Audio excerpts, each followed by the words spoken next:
السلام علیکم ناظرین، آپ دیکھ رہے ہیں ذیشان سید یوٹیوب چینل۔ ناظرین، آج بات کریں گے انسانی حقوق کے علمبردار، توانا آواز، ینگ وکیل، بہادر نڈر لڑکی ایمان زینب حاضر مزاری اور ان کے شوہر ہادی علی چھٹا، جن کے پاس اسلام آباد میں وہ کیسز موجود ہے جس سے پنڈی اور بڑے بڑے اداروں کے کام پہ ٹانگ جاتی ہے، یعنی کہ بلوچ لاپتہ افراد کا کیس، مسنگ پرسن کا کیس، ڈاکٹر مہارنگ بلوچ کا کیس، لاپتہ صحافی مدثر نارو کا کیس، سردار اختر جان منگل کا کیس، اور اس طرح اسلام آباد میں جو بھی حکومتی فسطائیت یا اسٹیبلشمنٹ کی فسطائیت کا شکار ہے، وہ تمام کیسز ایمان مزاری کے ساتھ ہے اور وہ عدالتوں میں وہ لڑتی رہتی ہے۔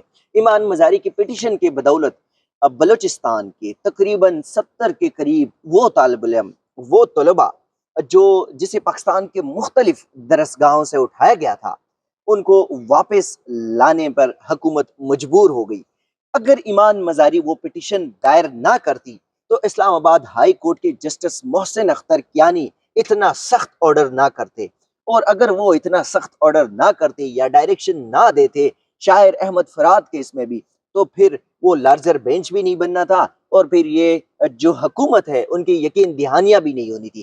بلکہ ہمارے سامنے موجود ہے مثال کہ پاکستان تحریک انصاف کے جو بانی ہیں، سابق وزیر اعظم عمران خان کے ترجمان انتظار پنجوتا جب سے لاپتہ ہے، وہ کیس جس کے پاس ہے چیف جسٹس عامر فاروق صاحب کے پاس ہے، اس میں وکیل ایمان زینب مزاری نہیں ہے، علی بخاری صاحب یا دیگر ہے۔ لیکن اتنے دنوں کے باوجود اسلام آباد پولیس کی وہی پرانی کہانی، وہی پرانا ڈرامہ سین کہ ہمیں نہیں پتا، ہمیں 2 دن دے، ہمیں 1 دن دے۔ اٹارنی جنرل نے آج لازمی کہا کہ سر جی جمعے تک، یعنی کہ اٹارنی جنرل کو پتا ہے کہ انتظار حسین پنجوتا کدھر ہے۔ یہ معاملات ہے، اس پہ ہم ڈسکس کریں گے۔ ایمان مزاری کو گرفتار کیا گیا تھا، اور وہ گرفتاری ایسی تھی کہ آج کل ویسے تو سپریم کورٹ کے احکامات کی بھی بڑی مذاق بنایا گیا۔ جو انسدادی دہشت گردی عدالت کا مقدمہ ہے یا 780 ہے، اس کا بھی مقدمہ مذاق بنایا گیا۔ اگر میں اور ابراہیم یہاں پہ سامنے کھڑے ہیں اور ہم ابراہیم کو یہ پولیس کی جو نیلی وردی ہے منشی ہے اس میں ہے، اور میں کوئی بھی شہری ہوں تھوڑا سا ان کو پسند نہ ہوں یا جو بھی مخالف گروپ سے ہوں، میں کہوں گا ابراہیم میں تجھے دیکھ لوں گا یار، یہ تو نے غلط کام کیوں کیا، تو میں سب سے بڑا دہشت گرد ہوں گا۔ وہ یہ نہیں دیکھیں گے کہ بھائی یہ خواتین ہیں، یعنی کہ جس طرح عمران خان کی بہنوں کے اوپر بارودی مواد ڈالا گیا کہ وہ پارلیمنٹ کو اڑا رہی تھی، میں نے کہا اس نے اپنے گھر میں کھانے کو نہیں اڑایا ہوگا، کوئی پورے پلیٹ کو پارلیمنٹ کو اڑانے کے چکر میں صاحب یہ بڑی دلچسپ آپ نے بات کی ہے کہ جس طرح ایمان مزاری صاحبہ کہ آپ نے سارا ایک بیک گراؤنڈ سٹوری بتائی۔ جس دن یہ واقعہ ہوا ہے، میں بیک گراؤنڈ بتا دوں آپ کے بھی اور اپنے ناظرین کے لیے، اور ساتھ میں اس کے بعد آپ نے جو کورٹ کے اندر پروسیڈنگ ہوئی اس کے حوالے سے آپ آگاہ کریے گا۔ دیکھیں جس دن یہ سارا معاملہ ہوا اس دن پاکستان اور انگلینڈ کے درمیان پنڈی میں راول پنڈی ٹیسٹ ہو رہا تھا۔ یہ دونوں میاں بیوی یہاں سے لکھتے اسلام آباد ایکسپریس وے سے جا رہے تھے، وہاں پہ بیریئر لگا تھا۔ میں نے جس دن یہ معاملہ ہوا میں نے رات کو کال کی دونوں میاں بیوی کو، پہلے انہوں نے اٹینڈ نہیں کی، پھر ان کی طرف سے مجھے کال ہے، میں نے دونوں کا موقف لیا کہ کیا ہوا تھا معاملہ۔ اب یہاں پہ میڈیا کی جو دیکھیں کہ کس طریقے سے یک طرفہ انہوں نے رپورٹنگ کی اور ایک امیج بلڈ کرنے کی کوشش کی کہ جس طرح ایمان مزاری اور ہادی علی چٹھا جو ہیں ان کی طرف سے کس طرح پولیس کو تشدد کا نشانہ بنایا گیا اور دھمکیاں دی گئی۔ ہوا یہ کہ وہ ان بقول ان کے کہ ہم آئے، وہاں پہ روڈ رکا ہوا تھا، ہم نے کسی کیس میں پیش ہونا تھا، کوئی امپورٹنٹ کیس تھا، بیل کی اپلیکیشن تھی شاید، تو وہاں پہ ایمان مزاری کہتی ہیں میں اتری، میں نے جا کے بات کی پولیس والے سے، ان کو میں نے کہا کہ کب تک کھولیں گے، انہوں نے کہا جی 5 منٹ تک ہم کھول دیں گے۔ کہتی ہیں کہ 10 منٹ گزر گئے، 10 منٹ بعد جس وقت نہیں کھولے تو ہم واپس دونوں آئے، ہم نے کہا ہمیں دیر ہو رہی ہے، ہمیں راستہ دیتے ہیں آپ۔ کہتی ہیں اسی بات کرتے کرتے میں نے بیریئر ہٹایا تو جو پولیس والا تھا اس نے غصے سے آگے بیریئر کو پھینکا جو جہاں ان کو آ کے یہاں پہ لگا، تو جس کے ہوا یہ کہ وہ کہہ رہی کہ مجھے شاید فریکچر ہو گیا، مجھے سیلنگ ہو گئی ہے وہاں پہ، بعد میں انہوں نے میڈیکل وغیرہ بھی کروایا، تو اس یہ بات ہوئی جس کے اوپر کورٹ میں بھی دیا۔ تو ہادی علی چٹھا صاحب جو ہیں ان کو ظاہر ہے غصہ گھر تو کی آتا ہے، خاتون ہو، پھر مسز ہو۔ مسیز ہو اور آپ بیجا کسی کو بھی اتنا غصہ کر دیں۔ مجھے ابراہیم یہ سمجھ نہیں آ رہی کہ یار پوری دنیا میں حکومتیں ہیں، پوری دنیا میں پروٹوکول ہے، پوری دنیا میں چیزیں ہیں، لیکن ہم نے کس اندھیر نگری چوپٹ راج میں ہم رہ رہے ہیں۔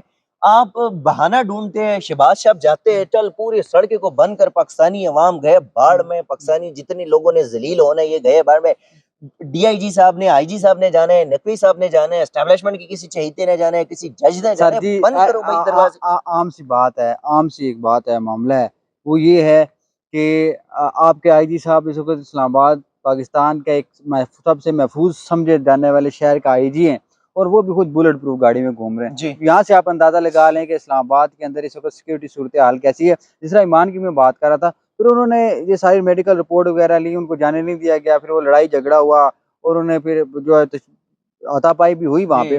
اب دیکھیں یہ والا معاملہ ہوا، لیکن جس وقت اگلے دن میڈیکل رپورٹ تیار ہونے کے بعد جس وقت ایمان مزاری اور ان کے شور میڈیکل رپورٹ لے کر ایف آئی آر درج کرانے کے، وہاں پہ ان کی ایف آئی آر کی درخواست نہیں وصول کی پولیس نے، اس کو کسی ادارے نے رپورٹ نہیں کیا. اور وہاں پہ ایمان مزاری کے اوپر یا ان کے عادل چٹھا کے اوپر جو کچھ ہوا کسی نے رپورٹ نہیں کیا. اور دوسری چیز جو پولیس نے ان کو دھمکیاں دی، کسی نے رپورٹ نہیں کیا. عادل چٹھا نے یہ ان کو 2-3 دیے رسید کیے تھپڑ، لیکن ساتھ میں انہوں نے جو باتیں کی وہ تو رپورٹ ہو گئی، لیکن جو عادل علی چٹھا کے کو جواب میں سننے کہتے ایمان مزاری کہہ نہیں تھی کہ اتنی گندی گندی اس بندے نے ہمیں گالیاں دی کہ وہ تصور بھی نہیں کر سکتے کہ ایک سرکاری افسر اس طرح وہ تو آپ کو پتا ہے، وہ جو آپ کہہ رہے ہیں نا رپورٹ ایمان مزاری جو ہے نا وہ کسی کی گلے کی ہڈی بن گئی ہے، ٹھیک ہے.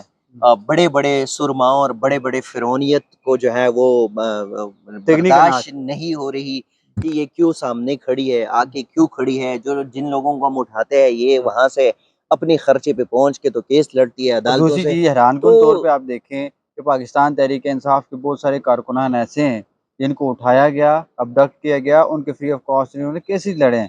رات کو اظہر مشفانی صاحب کا ٹویٹ بھی تھا کہ ہمیں اس وجہ سے ہمیں ان کا جو ہے سیاسی اختلافات اپنی جگہ ہو سکتے ہیں، ابھی بھی شاید ہوں، لیکن جو جس طریقے سے یہ نامعلوم افراد جس طرح لوگوں کو اٹھاتے ہیں ابڈکٹیز کے حق میں، جس طرح یہ کیسز لڑتے ہیں فری آف کاسٹ، اس کی وجہ سے ہم ان کو سپورٹ کرتے ہیں. آپ نے عثمان ایک چھوٹا بچہ تھا، جی وہ بابر ستار صاحب کے پاس کیس لگا، ان کا کیس انہی کے پاس تھا، ایمان مزاری صاحب. بالکل. پھر احمد فراد صاحب والی کیس کی آپ نے بات کی، انہی کے پاس. اڈیالہ کا جو عمران خان کی سہولت کاری کا الزام ہے، محمد اکرم وہ کیس انہی کے پاس ہے. صداقت اختر منگل کا کیس اسی ہائی کورٹ میں پینڈنگ ہے، وہ انہی کے پاس ہے. بلوچ طلبہ کا ہے وہ ادھر ہی ہے.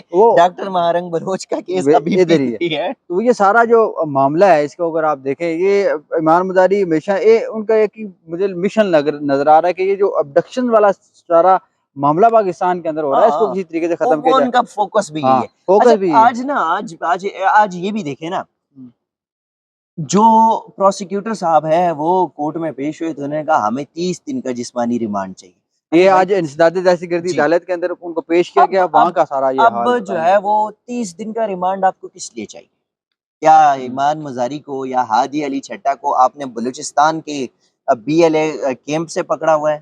کل کی ایک ویڈیو میں چلا دوں ذرا، وہاں سے جو ویڈیو آئی ہے کہ وہ کرنل سجاد صاحب ہیں، وہ لوگوں کو افغانیوں کو کیسے اٹھا کے اور بندوقی دیتے ہیں، بائکس دیتے ہیں، 35,000 مہینہ دیتے کہ فلاں کمپنی والے کو مارنا ہے، فلاں ٹھیکیدار کو مارنا ہے.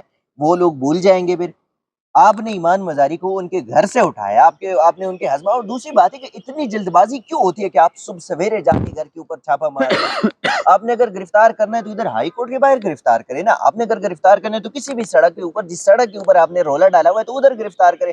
آپ کو گھر کے دروازے توڑنے کا، گھر میں گھسنے کا اور وہاں سے لوگوں کو اٹھانے کا اختیار کس نے؟ ذیشان صاحب یہ بتائیں کہ جج کون ہے جنہوں نے آج سماعت کی ہے؟ سر انسدادی دہشت گردی عدالت میں ماشاءاللہ 2 ایسے کمپیٹنٹ ججز رکھے ہیں نا، ایسے کمپیٹنٹ ججز کہ اس کو بھائی 100% ان کی دل بھی مطمئن ہوتا ہے کہ یہ جو پروسیکیوٹر ہے یہ بکواس کر رہے ہیں، یہ جو پولیس والے تفتیشیں جو بتا رہی ہے بکواس کرے، لیکن اس نے پھر بھی دینا ہے جسمانی ریمانڈ. جج صاحب کا نام ایک سائفر جج ہے ابوالحسن ذوالقرنین صاحب، اور دوسرا ہے طاہر عباس سپرا صاحب. اچھا مجھے یہ بتائیں کہ ایمان مزاری صاحبہ کا کیس اس کے پاس ابوالحسن ذوالقرنین صاحب کے پاس ہی ہے. کل کیا ہوا؟ ابوالحسن ذوالقرنین صاحب کی ہسٹری آپ بتائیں. یہ میں آپ کے آڈینس کے لیے آپ بتا دیں. سر یہ ابوالحسن ذوالقرنین صاحب وہ جج ہیں جنہوں نے سائفر کا فیصلہ دیا. وہ تو ایک الگ آ گیا معاملہ، کس طرح بڑا پریشر تھا. اس کے بعد مارچ کے اندر عامر مغل صاحب کی ضمانت ان کے پاس لگی، ٹھیک ہو گیا. ضمانت ان کی لگی، وہاں پہ جو ہے وہ یہ کہا گیا جی کہ عدالت کے اندر انہوں نے ریمارکس دی کہ ضمانت منظور ہو گئی ہے. اس پہ میں کہانی بتاتا ہوں.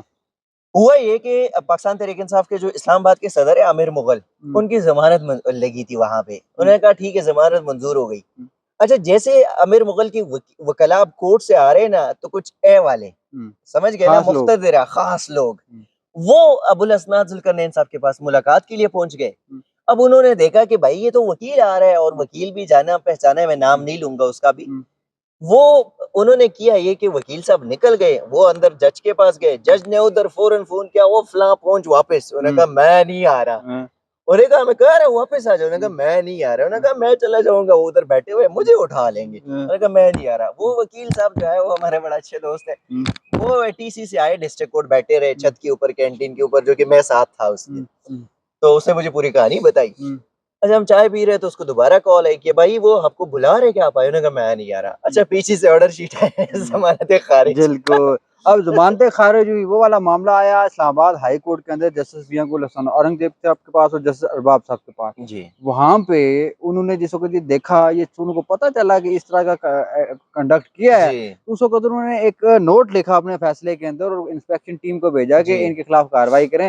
اس کے بعد فل کورٹ بیٹھی. فل کورٹ کے اندر جسٹس محسن اختر کانی صاحب نے کہا کہ ان کی خدمات واپس لاہور جوڈیشری کو واپس اور کریں. یہ سائفر میں بھی جسٹس گل حسن صاحب نے کہا تھا. بالکل.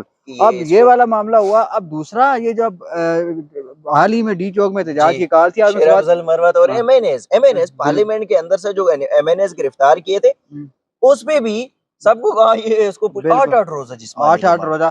اعظم سواتی صاحب کو رات کو 9 بجے انہوں نے 9 دن کا ریمانڈ دے دیا. اس کو چیلنج کیا علی بخاری صاحب نے آ کے اسلام آباد ہائی کورٹ کے اندر جسٹس ارباب طاہر اور جسٹس میاں گل حسن اورنگزیب نے ہی دوبارہ، جس کو میاں گل صاحب نے یہ چیز دیکھی، انہوں نے کہا یہ تو وہی جج ہے جن کو پہلے مہلت دی گئی تھی. انہوں نے کہا کہ آپ اپنا ایفیڈیوٹ دیں علی بخاری صاحب، آپ اپنا ایفیڈیوٹ دیں جس کے اندر آپ یہ ذکر کریں کہ رات کو 9 بجے ریمانڈ دیا انہوں نے کہا جی ہم جمع کروا دیتے ہیں. اس کے بعد انہوں نے کہا ہم اس ماملے کو MI2 کو بھیجتے کہ ممبر انسپیکشن ٹیم کو محسن اختر کانی صاحب غالباً وہی ہیں، ان کو بھیجے. آپ دیکھتے ہیں محسن اختر کانی صاحب اس کے اوپر کیا ایکشن لیتے ہیں. آج ممکنہ طور پر آرڈر بھی آ جائے گا. اصل میں وہ جج صاحب کو جنہوں نے بٹھایا ہوا ہے وہ بھی بڑے طاقتور مقتدرہ لوگ ہیں، لیکن ناظرین جتنے بھی ہم بات کریں گے نا تو وہ باتیں بہت کم ہو جائے گی، ٹائم ہمارے پاس نہیں ہے اتنا.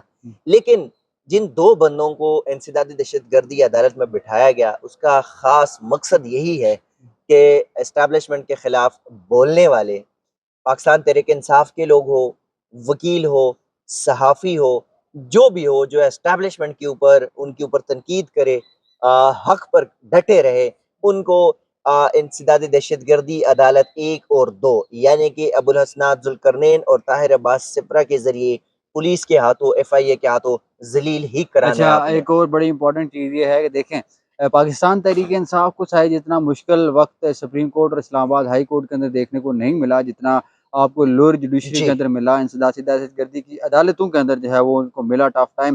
لیکن حیران کن طور پر جسٹس قاضی فائز عیسیٰ صاحب کے خلاف انہوں نے احتجاج کیا، عامر مغل صاحب کے خلاف چیف جسٹس عامر فاروق صاحب کے خلاف آ کے انہوں نے وہاں پہ باتیں کی، ریفرنس شاید میرے خیال میں جائز کی دائر کیا، عدم اعتماد کا اظہار کیا. لیکن یہ 2 ججز جو نہ پاکستان تحریک انصاف کے حق میں کوئی فیصلہ کرتے ہیں، نہ انصاف کر رہے ہیں، نہ کسی سوشل میڈیا ایکٹیوسٹ کو بخش رہے ہیں، نہ ہی کسی صحافی کو بخش رہے ہیں. آپ یہ اندازہ کریں پاکستان تحریک انصاف کا جو جلسہ تھا، اس میں جو KP کے پولیس سے جو لوگ آئے تھے وہ 82 یا 86 ارکان کو، جن پہ MPA بھی شامل ہیں، ان کو 2 MPAs تھے، 32 پولیس والے تھے اور 34 پولیس والے تھے اور 42 ریسکیو 112 کے لوگ، وہ لوگ اٹھائے، جن کے ان کا ضمانتیں آج ہو گئی منظور، ضمانتیں ہو گئی، ایکویٹل ان کا ہو گیا پہلے مقدمات میں. لیکن پھر بھی عجیب و غریب قسم کا انہوں نے سچویشن. اب میں حیران اس چیز کو پاکستان تحریک انصاف ان 2 ججز کے خلاف کوئی کارروائی کیوں نہیں کر رہی. PTI کی بات ہی نہ کرے. وہ PTI کی جو قیادت ہے وہ ہر بندہ اپنی کھینچا تانی میں ہے، ہر بندہ اپنی عہدوں کے چکر میں ہے. ان کو اب مجھے ایک بات بتائیں، وہاں پہ جتنے بھی پیش ہوتے ہیں وہ کچھ وکلا جو ILF کے ہیں، سردار مصروف ہے، آمنہ علی ہے، انصر کیانی ہے، زاہد ڈار ہے، زاہد بشیر ڈار ہے، عاصم بیگ ہے، یہ خالد یوسف چودھری ہے، یہ کچھ وکلا کے علاوہ آپ کو کہیں نظر آ رہے کوئی بڑا ہو؟ آپ ایک اور دلچسپ چیز آپ کو بتاؤں، انتظار پنجوتا کون ہے؟ نیاز اللہ نیازی بھی ہے. انتظار پنجوتا جو کہ عمران خان کی ترجمان ہے وہ لاپتہ ہے، اسلام آباد پولیس کو نہیں پتا، جو کہ پتہ بھی ہے نہیں پتا. اٹارنی جنرل کا جمعے تک میں خوشخبری دوں گا کہ پتہ بھی ہے، اور اس پہ بھی ان کے کیس میں بھی کوئی بندہ نہیں آتا. یہ پاکستان تحریک انصاف کی حقیقت ہے. ناظرین یہ تھی آج کی اپڈیٹس. اپنا فیڈ بیک ضرور دیجیے گا. اجازت، اللہ حافظ.